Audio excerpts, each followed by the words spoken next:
اور یہ بھی شاید حکومت بھی اس بات کو سمجھتی ہے کہ اس وقت کا جو ماحول ہے اور ویسے بھی جو بھارت کی پالیسی رہی ہے وہ کیمپس اسٹیبلش کرنے کی کبھی بھی نہیں رہی ہے، کیونکہ جیسے ہی آپ کیمپ لفظ کا استعمال کرتے ہیں تو ایک وہ ان ڈیموکریٹک یا پھر ایک ملٹری رجیم کی طرف اشارہ کرنے لگتا ہے، اور مجھے نہیں لگتا کہ حکومت ابھی ایک نیا الزام اس وقت اپنے سر پر چاہے گی۔ لیکن جنرل راوت نے ایسا تاثر بھی دیا کہ جیسے پہلے سے ایسے کیمپس وہاں پہ کام کر رہے ہیں، پولیس چیف کی ہم نے اسٹیٹمنٹ سنی اس سے پہلے والی رپورٹ میں، تو کیا یہ ممکن ہے کہ ایسے کیمپس موجود ہوں لیکن سرٹنلی میڈیا سے ابھی تک چھپا کے رکھے گئے ہوں؟ دیکھیے اسد، مجھے لگتا ہے کہ اس طرح کے کیمپ وہ بھی بھارت جیسے ملک میں اگر چل رہے ہوں اور کسی کو بھی پتہ نہ چلے، اور جیسے کہ ہم جانتے ہیں کہ اس وقت سوشل میڈیا کا زمانہ بھی ہے، چھوٹی چھوٹی چیزیں جو کئی بار حکومت دبانا یا چھپانا چاہتی ہے وہ بھی سامنے نکل کر آ ہی جاتی ہیں، تو اسی لیے ایسی کوئی بھی چیز یہاں پر ایگزسٹ کرتی ہے، اس کی نہ کوئی آفیشیل ابھی تک کوئی اس کے بارے میں جانکاری ہے اور نہ ہی کبھی میڈیا آؤٹ لیٹ نے اسے کبھی ایکسپوز بھی کیا ہے۔ اسی لیے یہ مان لینا کہ جو جنرل راوت نے بات کہی کہ ایسے کیمپس بنائے جانے چاہیے یا چل رہے ہیں ملک میں اس وقت، اس کی کوئی بھی کنفرمیشن کم سے کم آفیشیل طور پہ نہیں ہے۔ لیکن آپ سمجھتی ہیں کچھ ماہرین سے سرٹنلی آپ کی بات بھی ہوئی ہوگی اور اس کے بعد ڈیبیٹ بھی ہو رہی ہے، جس طرح سے چائنا میں کانسنٹریشن کیمپس ہیں، اس پیٹرن پہ کوئی چیز انڈیا میں پاسبل ہو سکتی ہے؟ کیونکہ بی جے پی کے پاس میجورٹی تو ہے، بہرحال وہ سمجھتے بھی ہیں اسی طرح سے۔ دیکھیے، اس طرح کی کسی بھی اسکیم پر کوئی کام چل رہا ہے یا کیمپس بنائے جا رہے ہیں، ایسا کوئی بھی اسٹیٹمنٹ حکومت کی طرف سے نہ ابھی تک ہم نے سنا اور نہ یہ سامنے آیا۔ آپ جو دلباغ سنگھ ڈی جی پی جموں کشمیر پولیس کی بات کر رہے ہیں، انہوں نے یہ کہا تھا کہ اگر اس طرح کے کوئی سینٹرز بنائے جاتے ہیں یا کیمپس بنائے جاتے ہیں تو شاید وہ مددگار ثابت ہوں گے۔ ایک بات جو ہمیں یہاں پہ دھیان میں رکھنی پڑے گی، ریڈیکلائزیشن ایک طرح سے ایک پرابلم بھارت کے سامنے ہے، لیکن وہ کسی ایک خاص مذہب سے جڑی ہے یا ایک ہی مذہب کے لوگ اس سے پریشان ہیں، ایسا ہم قطعی نہیں کہہ سکتے، کیونکہ ہم نے بہت سارے ہندو ریڈیکلز کی بھی بات ملک کے اندر سنی ہے۔ کوئی کیمپ بنانے کا کسی طرح کا کوئی گورنمنٹ کا پلان ہے یا کوئی آگے اس کی اس طرح کی لانگ ٹرم پلاننگ ہے، یہ ابھی تک اثر نہیں۔ بہت شکریہ ریتل جوشی ہمیں نئی دہلی سے اپڈیٹ کرنے کا اور وہاں پہ جو اوپینین ہے اس بارے میں ہم سے بات کرنے کا۔ برطانیہ کے یورپی یونین سے علیحدگی کی وجہ سے کاروباری طبقے اور عام شہریوں پر اس کے اثرات کا خدشہ ظاہر کیا جا رہا ہے۔ آنے والے دنوں کو یورپ اور برطانیہ میں مشکل مذاکرات کا وقت قرار دیا جا رہا ہے، کیونکہ اس میں مستقبل کے تعلقات کا فیصلہ کیا جائے گا۔ اس خبر پر آپ کی کیا رائے ہے، ہم سے شیئر کیجیے facebook.com/VOA اردو کے پیج پر، ٹویٹر پر ہمارا ہینڈل ہے @UrduVOA۔ اسٹیٹسٹا ریسرچ ڈپارٹمنٹ کی تحقیق کے مطابق گزشتہ 2 اشروں کے دوران امریکہ بھر میں پرتشدد جرائم میں نمایاں کمی ہوئی ہے، تاہم غیر متشدد جرائم اب بھی امریکہ کا ایک بڑا مسئلہ ہے۔ گزشتہ 1 دہائی میں نوجوانوں میں جرائم کی شرح 70% کم ہوئی۔ یہاں امریکہ میں بچوں کے لیے ایسے ڈیٹینشن سینٹرز موجود ہیں جو ان کی اصلاح کے لیے کام کرتے ہیں، اور ان کا کافی بڑا کردار ہے جرائم کو کم کرنے میں۔ سعدیہ زیب رانجھا نے ایک ایسے ہی مرکز میں جا کے انتظامیہ سے بات کی، آئیے دیکھتے ہیں۔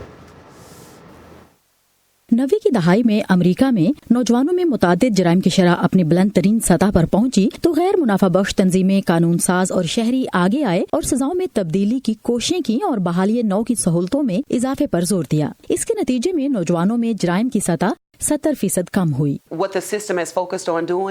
سسٹم نے یہ جاننے پر توجہ دی ہے کہ کون کون سے عمل جرائم کے زمرے میں آتے ہیں اور کون کون سے جرائم نہیں کہلائے جا سکتے۔ مثلاً چھوٹی عمر میں سگریٹ اور شراب خریدنا، اب یہ غیر قانونی تو ہے لیکن ایسا جرم بھی نہیں کہ بچے کو جیل میں ڈال دیا جائے۔ جونیتھا میکنیئر ناردرن ورجینیا جووینائل ڈیٹینشن سینٹر کی ایگزیکٹو ڈائریکٹر ہیں۔ اپنے مقدمات کے فیصلے کا انتظار کرنے والے یا عدالتوں سے جرم ثابت ہو جانے والے کم عمر ملزمان کو یہاں رکھا جاتا ہے، لیکن سزا کے طور پر نہیں بلکہ بحالی کے مقصد سے۔